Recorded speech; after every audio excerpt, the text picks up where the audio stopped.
السلام علیکم سامعین اکرام، 10 ربیع الاول ہے، 17 اکتوبر ہے۔ ہماری خبر کا عنوان ہے سعودی عرب میں مسجد حرام، مسجد نبوی، کھیل کے میدان اور شادی ہال مکمل گنجائش کے ساتھ کھولنے کی اجازت دے دی گئی ہے۔ خبر چونکہ اہم ہے، مملکت سعودیہ کے حوالے سے ہے، اس لیے خبر تھوڑی تفصیل سے سن لیں۔ تقریباً 1.5 سال کے بعد مسجد حرام اور مسجد نبوی کو مکمل طور پر کھولنے کا اعلان کر دیا گیا ہے۔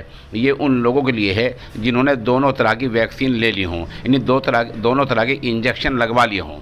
حرم مکی میں سماجی فاصلے کی ہدایت کے ساتھ ساتھ نمازیوں کو آنے جانے اور مل کر نماز پڑھنے کی بھی اجازت دے دی گئی ہے۔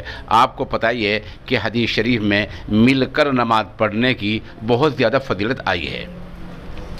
اس مطلب کے لیے وہاں جو پوسٹر لگائے گئے تھے ان کو بھی ہٹا دیا گیا ہے، رکاوٹ کو بھی سب ہٹا دیا گیا ہے۔ جیسا آپ ویڈیو میں شروع میں آپ نے دیکھا ہی ہے کس طرح رکاوٹ کو ہٹایا جا رہا ہے اور کس طرح وہاں جو پوسٹر لگے ہیں ان کو ہٹایا جا رہا ہے۔ مسجد حرام کو نمازیوں کے لیے مکمل طور پر کھول دیا گیا ہے۔ اس طرح مسجد حرام میں خانہ کعبے کے اطراف میں لگائے گئے رکاوٹیں بھی ہٹا دی گئی ہیں۔ حرم مکی، حرم نبوی دونوں میں یہ شرط ہٹا دی گئی ہے۔ اب مکہ و مدینہ میں جو دوسرے مقامات مقدسہ ہیں، جیسے لوگ عمرے کے لیے جاتے ہیں، حج کے لیے جاتے ہیں، دوسرے مقامات دیکھنے کے لیے وہاں جایا کرتے ہیں، ان میں بھی جانے کی اجازت دے دی گئی ہے۔ یاد رہے کہ ماہ مارچ 2020 میں سعودی عرب نے مسجد حرام اور مسجد نبوی کو نماز عشاء کے 1 گھنٹے بعد سے فجر سے 1 گھنٹہ پہلے تک بند کرنے کا اعلان کیا تھا۔ البتہ کھلے مقامات پر ماسک کی پابندی بھی ختم کر دی گئی ہے۔ یہ اچھا ہوا ہے۔ جو سعودی عرب میں کھلی جگہیں ہیں، ان میں پیٹرول پمپ ہوتے ہیں اور بہت سے کھلے پارک ہوتے ہیں، باغات ہوتے ہیں، ان میں کھلے مقامات پر جو کھلی جگہیں ہیں وہاں ماسک کی پابندی ختم کر دی گئی ہے۔ البتہ جو بند جگہیں ہیں ان میں ماسک پہننا ابھی بھی لازم ہوگا۔